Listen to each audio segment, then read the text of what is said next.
நம்மில் பலர் விமானங்களில் பயணங்களை மேற்கொண்டிருக்கின்றோம். ஆனால் இந்த விமானங்கள் பயணங்களுக்கு முன்பதாக எவ்வாறு தயார் செய்யப்படுகின்றன என்பது முதல் இந்த விமானங்கள் வானில் பறந்து தரை இறங்கும் வரை என்னென்ன செயற்பாடுகள் மேற்கொள்ளப்படுகின்றன என்பது தொடர்பாக அநேக மாணவர்களுக்கு தெரியாமல் இருக்கின்றது. அதில் முக்கியமான ஒரு விடயம்தான் கோழிகள் விமானங்களில் தூக்கி வீசப்படுகின்றன. இதற்கான பிரதானமான காரணம் என்ன என்று அண்மையில் சமூக வலைதளங்களில் பாரிய கேள்விகள் எழுந்தன. இதற்கு இப்போது விளக்கம் அளிக்கப்பட்டிருக்கிறது. உண்மையாகவே இந்த சம்பவங்கள் தற்போதெல்லாம் அரிதாகவே நடக்கின்றன அல்லது நடப்பதே இல்லை என்று கூட சொல்ல முடியும். பொதுவாக இறந்த கோழிகளை விமானத்தினுடைய என்ஜின்களில் வீசுவதற்கு ஒரு தனியான காரணம் இருக்கின்றது. விமானத்தினுடைய என்ஜினை பரிசோதிப்பதற்காக இந்த நடைமுறை பின்பற்றப்படுகின்றது. பறவையின் இறக்கை விமானத்தில் மோதியதை பல தடவைகள் கேள்விப்பட்டிருப்பீர்கள். இதன் காரணமாக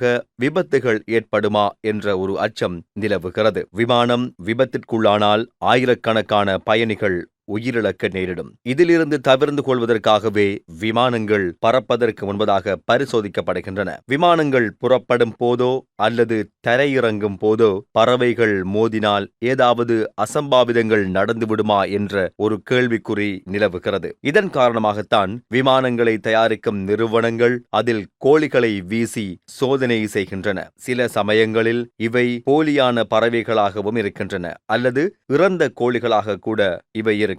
இதில் 2 முதல் 4 கிலோகிராம் நிறை கொண்ட கோழிகள் பயன்படுத்தப்படுகின்றன. பல தசாப்தங்களுக்கு முன்பிருந்தே மேற்கொள்ளப்பட்டு வருகின்ற இந்த சோதனை முதலில் 1950ஆம் ஆண்டுகளில் ஹெட்ஃபோர்ட்ஷையரில் உள்ள தி ஹாவில்லேண்ட் விமானத்தில் மேற்கொள்ளப்பட்டது. இதில் இறந்த கோழிகள் பயன்படுத்தப்பட்டு என்ஜினில் தீப்பிடிக்காமல் இருப்பது தொடர்பான சோதனைகள் மேற்கொள்ளப்பட்டன. அப்போது கோழி ஒன்று என்ஜினில் வீசப்பட்டது. இதன்போது இந்த சோதனை வெற்றியடைந்து என்ஜினில் இருந்து எந்தவிதமான பாதிப்பும் இல்லாமல் இந்த கோழி வெளியே வந்தது. இந்த சோதனைக்கு பிறகு விமான இயந்திரங்களை சோதிக்க அன்று முதல் இன்று வரை கோழிகள் பயன்படுத்தப்படுகின்றன என்பது பரவலாக பேசப்பட்ட ஒரு விடயம். ஆனால் இப்போதெல்லாம் இது மிகவும் அரிதாகவே நடக்கிறது அல்லது நடப்பதே இல்லை என்று கூட சொல்ல முடியும்.